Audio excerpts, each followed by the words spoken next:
nombre es Pablo Andrea Rodríguez y les vengo a exponer sobre los gases. Se denomina gas al estado de agregación de la materia que no tiene forma ni volumen propio. Su principal composición son moléculas no unidas, expandidas y con poca fuerza de atracción, haciendo que no tengan volumen y forma definida, provocando que éste se expanda para ocupar todo el volumen de recipiente que la contiene. Con respecto a los gases de fuerzas gravitatorias y de atracción entre partículas resultan insignificantes. Ley de los gases ideales. La ley de los gases ideales es la ecuación del estado del gas ideal, un gas hipotético formado por partículas puntuales sin atracción ni repulsión entre ellas y que chocan con choques perfectamente elásticos, conservación de momento y energía cinética. Los gases reales que más se aproximan al comportamiento del gas ideal son los gases monoatómicos en condiciones de baja presión y alta temperatura. Empíricamente se observa una serie de relaciones entre la temperatura, la presión y el volumen que dan lugar a la ley de los gases ideales, deducida por primera vez por Émile Clapeyron en 1834. La ecuación de estado.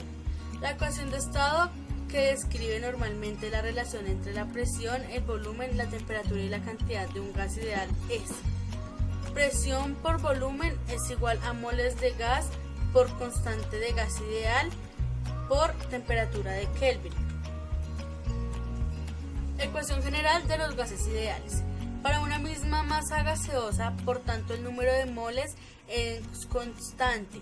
Podemos afirmar que existe una constante directamente proporcional a la presión y volumen del gas e inversamente proporcional a su temperatura. Presión 1 por presión 2 sobre temperatura 1 por moles de gas 1. Esto es igual a presión 2 por volumen 2 sobre temperatura 2 por moles de gas 2. Leyes empíricas de los gases. Relación entre presión y volumen, según la ley de Boyle y Marriott. La ley de Boyle y Marriott, formulada por Robert Boyle y Emmett Marriott, es una de las leyes de los gases ideales que relaciona el volumen y la presión de una cierta cantidad de gas mantenida a temperatura constante, y dice que el volumen es inversamente proporcional a la presión, donde K es constante si la temperatura y la masa del gas permanecen constantes. Cuando aumenta la presión, el volumen disminuye, mientras que si la presión disminuye, el volumen aumenta. El valor exacto de la constante, que no es necesario conocerlo para poder hacer uso de la ley, si consideramos las dos situaciones de la figura, manteniendo constante la cantidad de gas y la temperatura, deberá cumplirse la relación presión 1 volumen 1 igual a presión 2 volumen 2. Además se obtiene despejada que presión 1 es igual a presión 2 por volumen 2 sobre volumen 1. Volumen 1 es igual a presión 2 por volumen 2 sobre presión 1. Presión 2 es igual a presión 1 por volumen 1 sobre volumen 2. Volumen 2 es igual a presión 1 por volumen 1 sobre presión 2, donde presión 1 es igual a presión inicial, presión 2 es igual a presión final, volumen 1 es igual a volumen inicial y volumen 2 es igual a volumen final. Esta ley es una simplificación de la ley de los gases ideales, particularizada para los procesos isotermos, junto con la ley de Charles y Gay-Lussac y la ley de Graham. La ley de Boyle forma las leyes de los gases, que describen la conducta de un gas ideal. Las tres leyes pueden ser generalizadas en la ecuación universal de los gases. Relación entre el volumen y la temperatura según la ley de Charles y Gay-Lussac. La ley de Charles y Gay-Lussac, frecuentemente llamada ley de Charles o ley de Gay-Lussac, es una de las leyes de los gases ideales. Relaciona el volumen y la temperatura en una cierta cantidad del gas ideal, mantenido a una presión constante mediante una constante de proporcionalidad directa.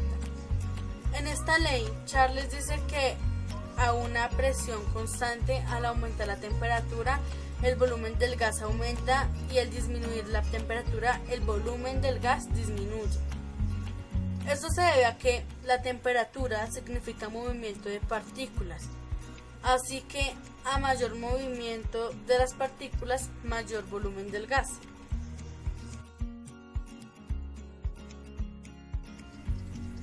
La ley fue publicada primero por Louis Joseph Gay-Lussac en 1802, pero hacía referencia al trabajo no publicado de Jacques Charles en alrededor de 1787, lo que condujo a que la ley sea usualmente atribuida a Charles. La relación había sido anticipada anteriormente en los trabajos de Guillaume Ammons en 1702.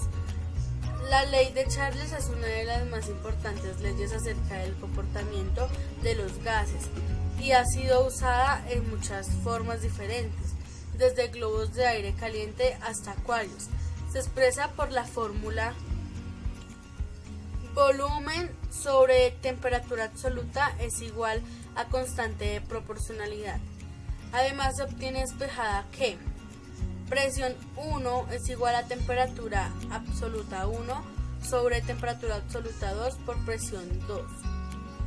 Temperatura absoluta 1 es igual a volumen 1 sobre volumen 2 por temperatura absoluta 2.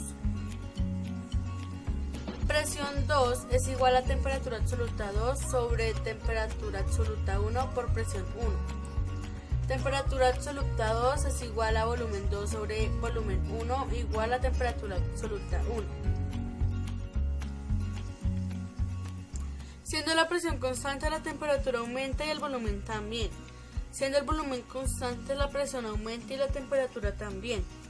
Proceso isobaro de Charles y proceso isocoro de Gay-Lussac. Gases de moles con presión constante es igual a volumen 1 sobre temperatura 1 igual a volumen 2 sobre temperatura 2. Y gases de moles con volumen constante es igual a presión 1 sobre temperatura 1 igual a presión 2 sobre temperatura 2. Relación del volumen y número de moléculas según la ley de Avogadro. Estudios expuestos en 1811 que complementaban a los de Boyle, Charles y Gay-Lussac demuestran que en un proceso a presión y temperatura constante, isobaro e isotermo, el volumen de gas es proporcional al número de moles presente, de tal modo que temperatura, presión constante, volumen, presión, temperatura es igual a constante de proporcionalidad, entre paréntesis presión, temperatura, gases de moles.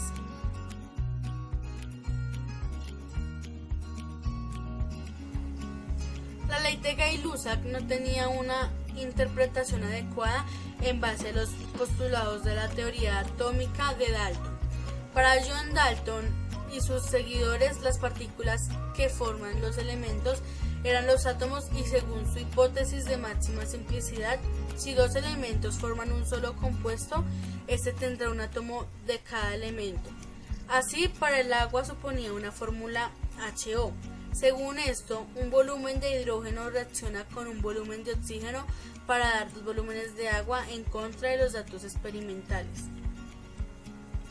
No fue hasta 1814 cuando Avogadro admitió la existencia de moléculas formadas por dos o más átomos. Según Avogadro, en una reacción química, una molécula de reactivo debe reaccionar con una o varias moléculas de otro reactivo, dando lugar a una o varias moléculas del producto, pero una molécula no puede reaccionar con un número no entero de moléculas, ya que la unidad mínima de un reactivo es la molécula. Debe existir, por tanto, una relación de números enteros sencillos entre las moléculas de los reactivos y entre estas moléculas y las del producto. Según la ley de Gay-Lussac, esta misma relación es la que ocurre entre los volúmenes de los gases de una reacción química. Por ello, debe de existir una relación directa entre estos volúmenes de gases y el número de moléculas que contienen.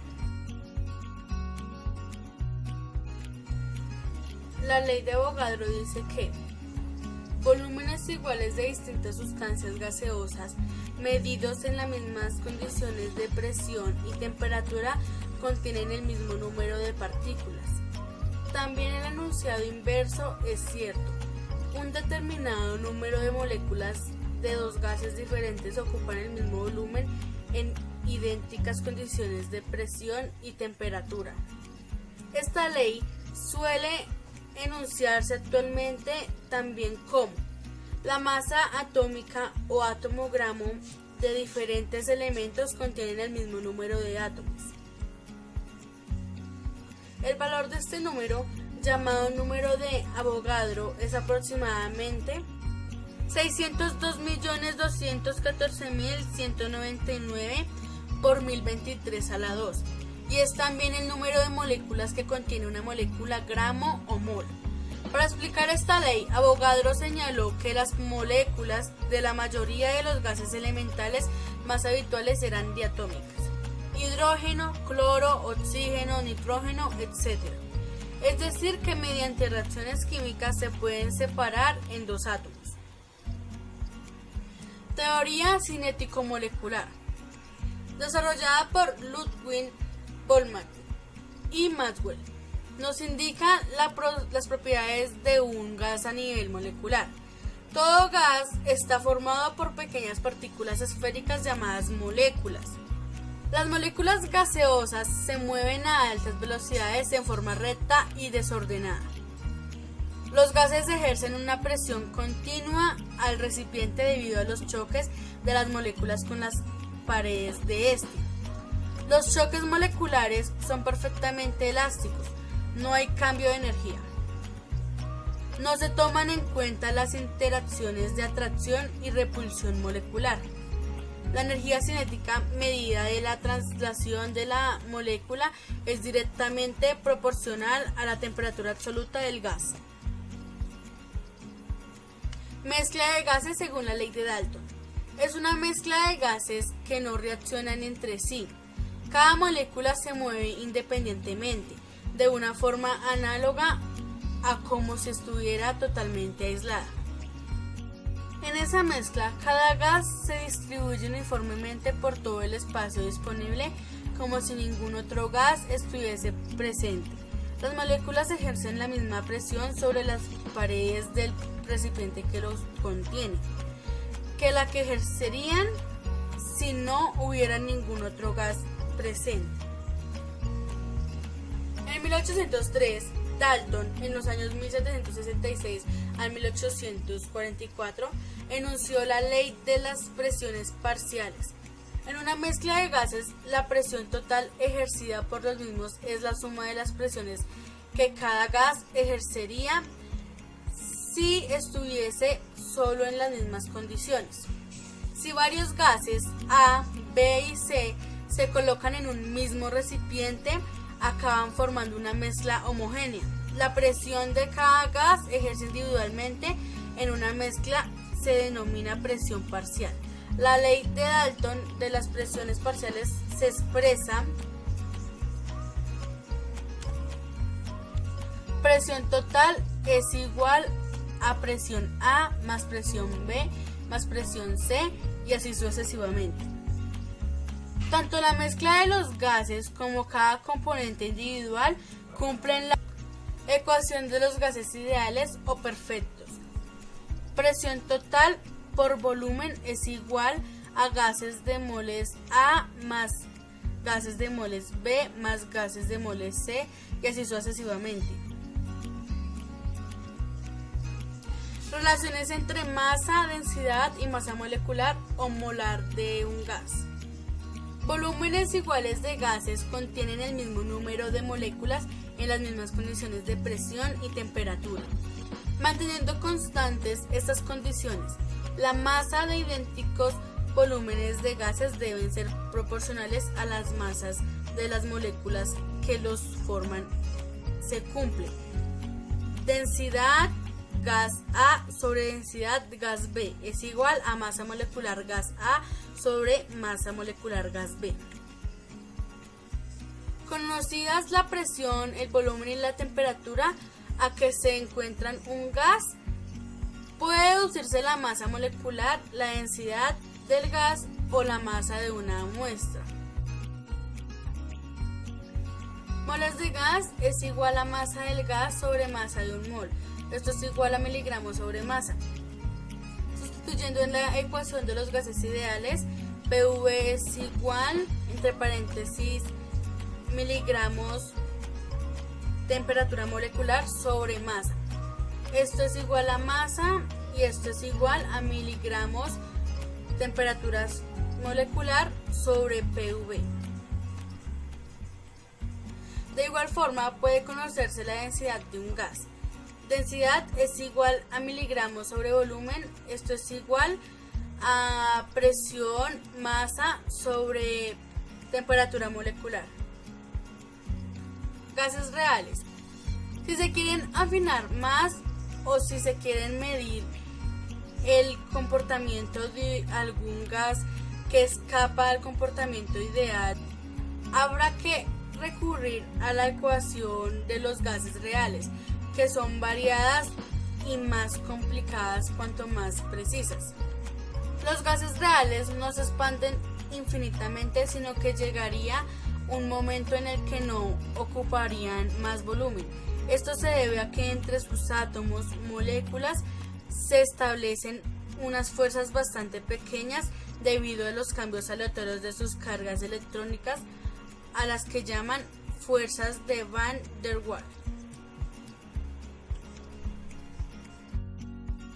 El comportamiento de un gas suele concordar más con el comportamiento ideal cuanto más sencilla sea su fórmula química y cuanto menor sea su reactividad, tendencia a formar enlaces. Así, por ejemplo, los gases nobles, al ser monoatómicos y tener muy baja reactividad.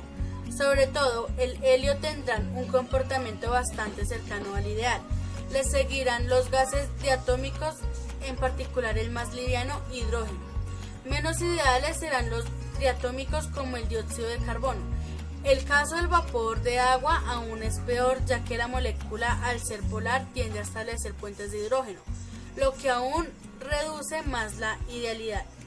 Dentro de los gases orgánicos, el que tendrá un comportamiento más ideal será el metano, perdiendo idealidad a medida que se engrosa la cadena de carbono.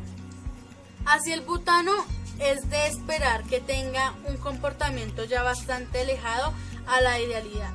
Esto es porque cuanto más grande es la partícula fundamental constituyente del gas, mayor es la probabilidad de colisión e interacción entre ellas, factor que hace disminuir la idealidad. Algunos de estos gases se pueden aproximar bastante bien mediante las ecuaciones ideales, mientras que en otros casos hará falta recurrir a ecuaciones reales, muchas veces deducidas empíricamente a partir del ajuste de parámetros.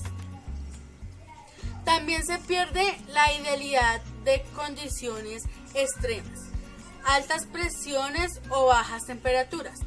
Por otra parte, la concordancia con la idealidad pueden aumentar si trabajamos a bajas presiones o altas temperaturas, también por su estabilidad química.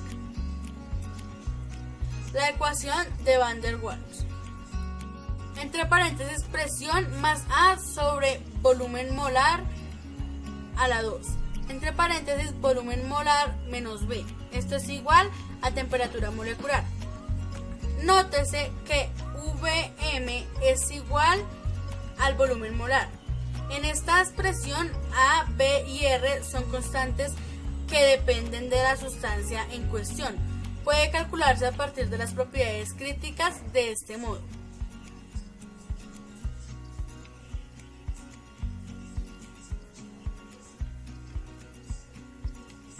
Nótese que Vc se refiere al volumen cítrico molar en estas tres últimas ecuaciones. Propuesta en 1873, la ecuación de Van der Waals fue una de las primeras que describía el comportamiento de los gases visiblemente mejor que la ley del gas ideal. En esta ecuación, A se denomina el parámetro de atracción y B el parámetro de repulsión o el volumen molar efectivo, mientras que la ecuación es muy superior a la ley del gas ideal. y predice la formación de una fase líquida. Solo concuerda con los datos experimentales en las condiciones en las que el líquido se forma, mientras que la ecuación de Van der Waals se suele apuntar en los libros de texto y en la documentación por razones históricas, hoy en día está obsoleta. Otras ecuaciones modernas, solo un poco más difíciles, son mucho más precisas. La ecuación de Van der Waals puede ser considerada como la ley del gas ideal mejorada, por las siguientes razones. La primera, trata a las moléculas como partículas con volumen, no como puntos en el espacio. Por ello, V no puede ser demasiado pequeño y trabajamos con V menos B en lugar de V. 2. Mientras que las moléculas del gas ideal no interaccionan, Van der Waals considera que unas moléculas atraen a otras dentro de una distancia equivalente al radio de varias moléculas. No provoca efectos dentro del gas, pero las moléculas de la superficie se ven atraídas hacia el interior. Vemos esto al disminuir la presión exterior, usada en la ley del gas ideal. Por ello, escribimos P más algo en lugar de P. Para evaluar este algo, examinaremos la fuerza de atracción actuando en un elemento de la superficie del gas, mientras que la fuerza que actúa sobre cada molécula superficial es P, la resultante sobre el elemento completo es P a la 2.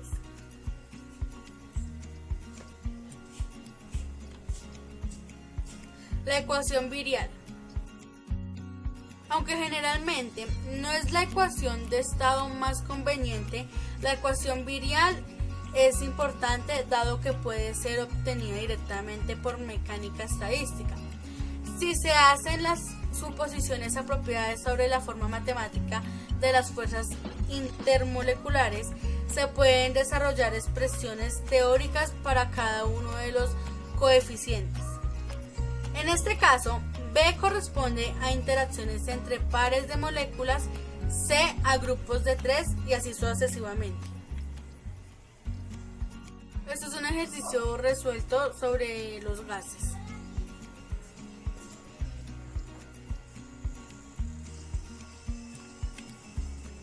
Muchas gracias.